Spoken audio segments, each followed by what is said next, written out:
Hi guys, thank you so much for being here again with me for our third chapter of our Animator Survival Kit. Hopefully you did watch the first chapter or first video and the second video, and now you're here to watch the third one. Hopefully that's the case. If you haven't, then I guess I'll put the other two videos in the description and go ahead and watch those. There's really cool lessons of things that maybe if you're not interested in the book, maybe you're interested in learning how to draw or other things that might interest you to learn animation, illustration, or I think the second one was figure drawing. So things like that you might want to learn from those videos. So if you do have that interest, then go ahead and check out those videos. Well, let's go ahead and get started. For our second, as I always have my notes, and I'll pull up my notes. Okay, so for this third chapter of Richard Williams, It's All in Timing and the Spacing. It's all in timing and the spacing. So he starts, and I'm gonna go a little faster because we're gonna do two practices today, or two exercises. I guess I'm gonna talk about what we're gonna do today, right now. We're gonna do first a coin test, which he talks in the book. And we're gonna do that in Dragonframe. So if you don't know how to use Dragonframe, I'm gonna teach you how to use Dragonframe. And I have the older version, but if you have a newer version, then that's fine too. If you don't know what Dragonframe is for stop motion animation or traditional paper animation. So if you want to use that, learn how to use that, then today is your video, or the video you want to watch. And then the other exercise we're gonna do, which I think we're gonna use the software Procreate. It's just the ball test, the ball animation, which is what he talks about too in here. So anyway, so what I was saying is that I'm gonna go a little faster on what he talks about in the third chapter, so that I can have time to do those two exercises. Okay, so the first thing he talks about is Grim Nutwick. So he did 83 scenes for Snow White and the Seven Dwarfs, and then he also does Betty Boop. And Richard Williams says, or he mentions how he didn't get anything for Betty Boop, and he was really mad about that. Fun fact. But I'm gonna put a picture of him right up there so you guys can know who Grim Nutwick is, or who he is. Cool animator, great animator. 83 scenes is a lot. If you've ever seen some of the newer scenes, some of my mentors have worked in a couple of scenes, 3 scenes. 83 scenes is a lot. So, that's, yeah. Maybe back then there was just less animators. Nowadays you have credits, and you have like a ton of people on the credit scene. So back then I think there was just less people working on one movie. Okay, he also talks about the ball exercise, which is what we're gonna do today. But he mentions that the boings are the timing. So boings represents the timing. When the ball hits the ground, that's timing. And then the ball overlapping, so going up, is spacing. So very important is timing and spacing. Principles of animation, timing and spacing. And for anything in animation, when you're trying to time your animation, when you're trying to figure out how slow should I go, which is very essential on, okay, does this play out natural, you play it 1,000 times before you're like, okay, it looks like a natural movement. You're trying to time it. You look at reference. You play it 1,000 times.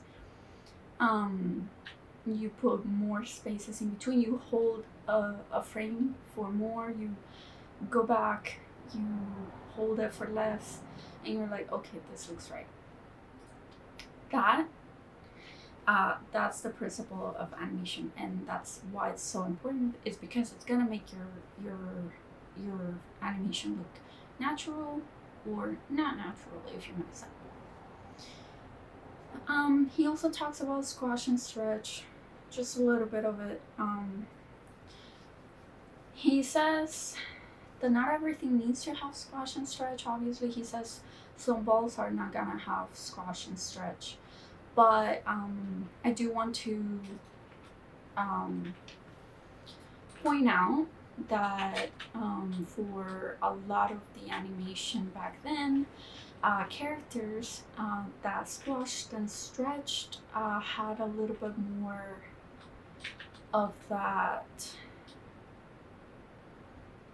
organic exaggeration, this is what I like. I don't know how to explain stuff sometimes, as you've seen in previous videos. But sometimes squash and stretch will actually make your character look a little bit more organic. So even if it's just a little bit, because it's not made out of rock, your character. So even like a little movement like this is a little bit of a stretch, you know. And there's squash and stretch, I would say, on anything. Again, maybe not a balling ball, but there would be on a person. So just pay attention where you would be able to add squash and stretch. I would probably say on a character more than likely anywhere. Put it in the comments if you think that's not correct. I'd love to hear your opinion on the matter. Maybe you think that's not correct, but I would think that if squash and stretch is a principle of animation, there is a lot of importance in it. So just good discussion for squash and stretch.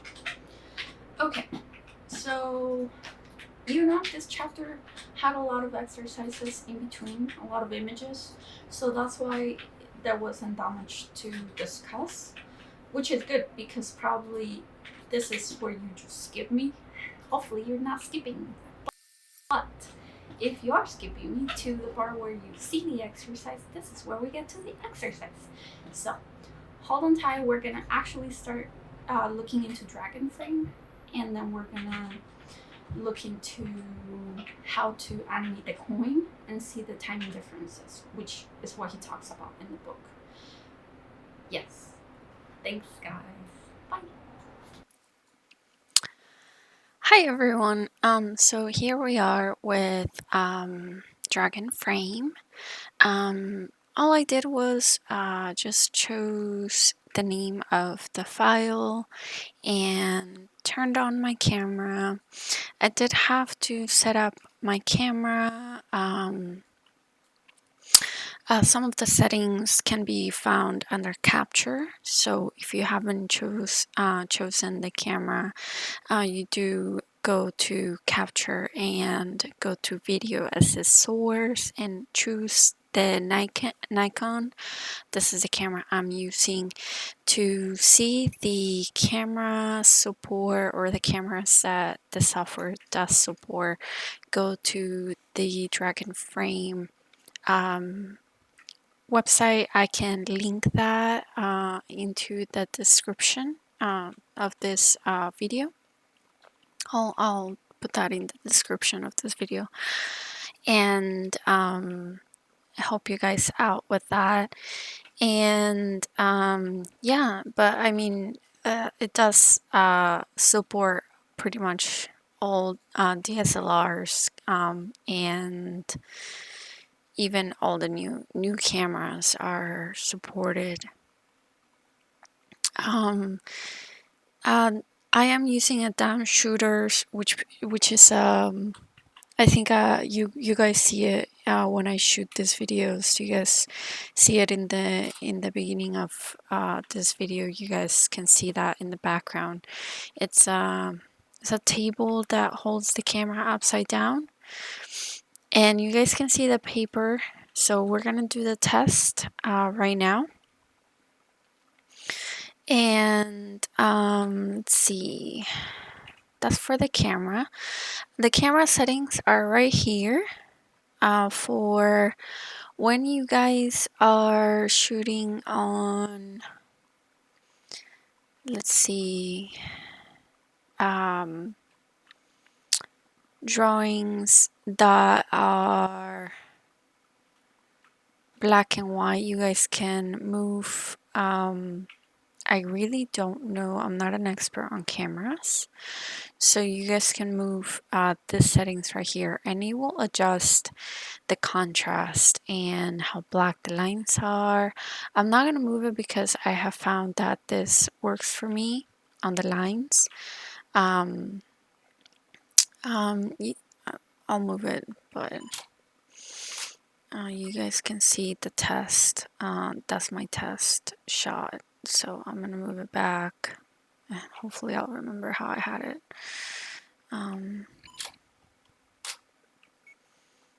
It's very easy to figure out what works for you. Look, like that looks really good. I think I could move it a little bit more and see if that works a little bit better. Yeah, like that's much better. So it's really self-explanatory how you can move the settings.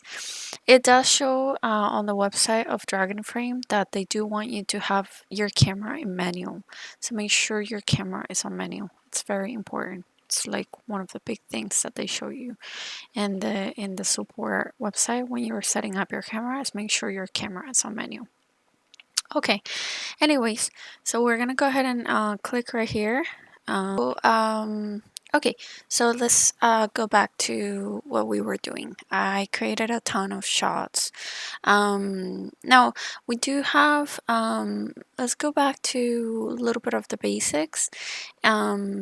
We have the shots. This is the X sheet. I found that here on the right side.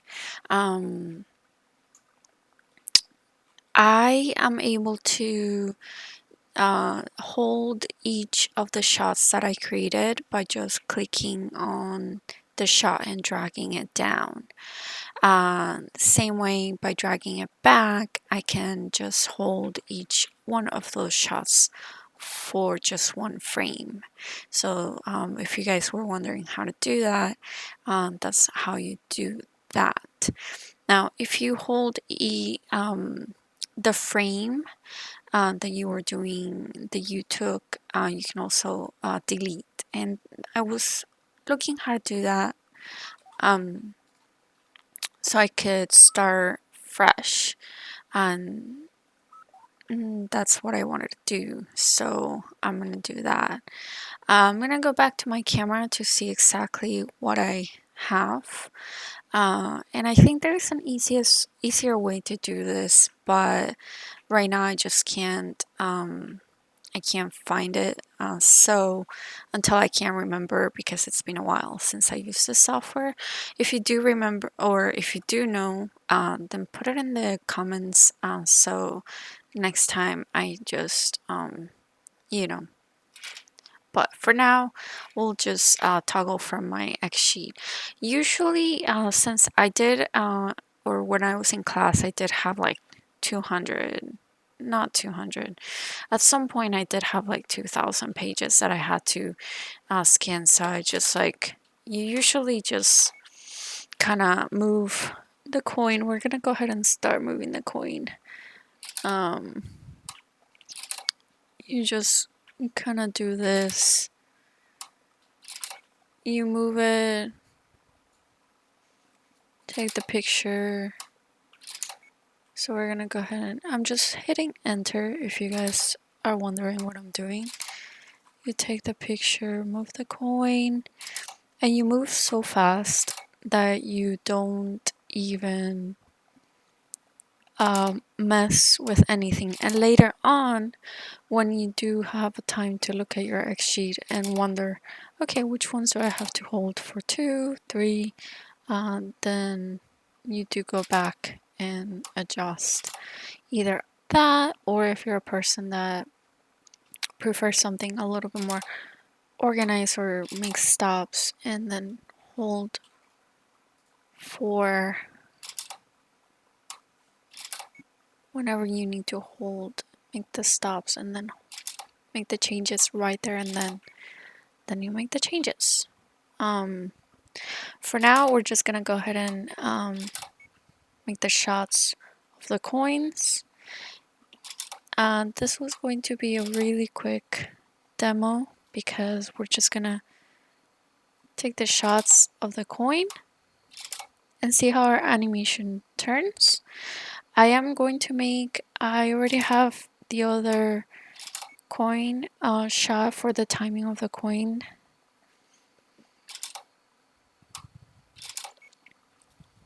already printed, which is what Richard Williams wants us to do to see the difference in spacing. I already have it printed out so that we can see the difference. And then we're gonna go ahead and, I'm not gonna stop and do it with you guys, I'm just gonna go ahead and do it. And I'm gonna show you the difference. So, okay, so that's it. Now, to play, to look at your play, you can just hit the space bar. If I'm not wrong, there it is. Oh, if your camera is upside down, which is what happened to me, you can rotate your camera right here with this button. You can also just, let's see, 24 frames per second. There is a button, oh, this loops playback, so that's what I wanted. So there it is. Okay, I'm gonna go ahead and shoot the other one, and then I'll meet you guys later. Remember, we're gonna do a ball animation, so we're gonna do that in Procreate, and I'll see you guys for later for Procreate. Once I do the other coin, we'll meet you guys and test both of the coin test to see the difference, which is what Richard Williams wanted us to see. All right, see you guys then. Bye.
alright guys, so that was it for today.